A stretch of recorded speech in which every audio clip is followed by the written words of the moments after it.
أعوذ بالله من الشيطان الرجيم بسم الله الرحمن الرحيم الصلاة والسلام على أشرف الأنبياء والمرسلين سيدنا ونبينا محمد ابن عبد الله وعلى آله وصحبه من تبعهم بإحسان إلى يوم الدين.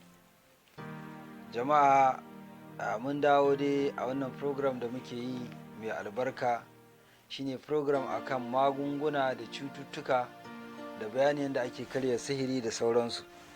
Asirirrikan nan muna bayar da su ne kai tsaye saboda wani ba zai iya ba da kuɗi a yi masa ba ko a haɗa masa, to zai iya yi da kanshi a ce ya haɗo kaza da kaza yi kaza, zai ji daɗin wannan. To alhamdulillahi magungunan da muke amfani da su ko da muke gaya mutane su jaraba magunguna ne wanda suke yawanci mun jaraba su kuma gaskiya suna da mahimmanci. Abinda muka ce a rubuta to mai yiwa in an yi tofi ma duk ɗaya ne, za a iya tofi kuma in Allah da zai yi. Maganin da za mu ci gaba da bayani a kansa a wannan tasha mai albarka Magani Media TV shine maganin ciwon zuciya. Allah sauke. Akwai bambanci tsakanin ciwon zuciya da hawan jini. Shi hawan jini yana da alaka da yawan tunani ko ɓacin rai da sauransu. Ciwon zuciya kuma ita karan kanta zuciyar ce take ba ta da lafiya, ba wani abu ne ya dame ta na tunani ba ko ɓacin rai.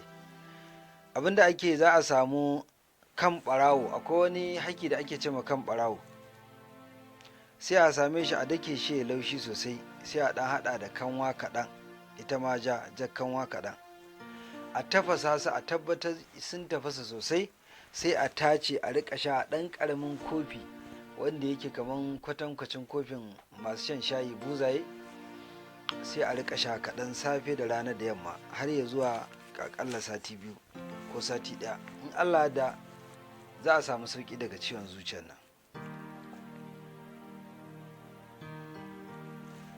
Idan ko mutum kambun baka ne yake damunsa, misali mutum yana da kambun baka, to ga abin da ake yi na maganin kambun baka.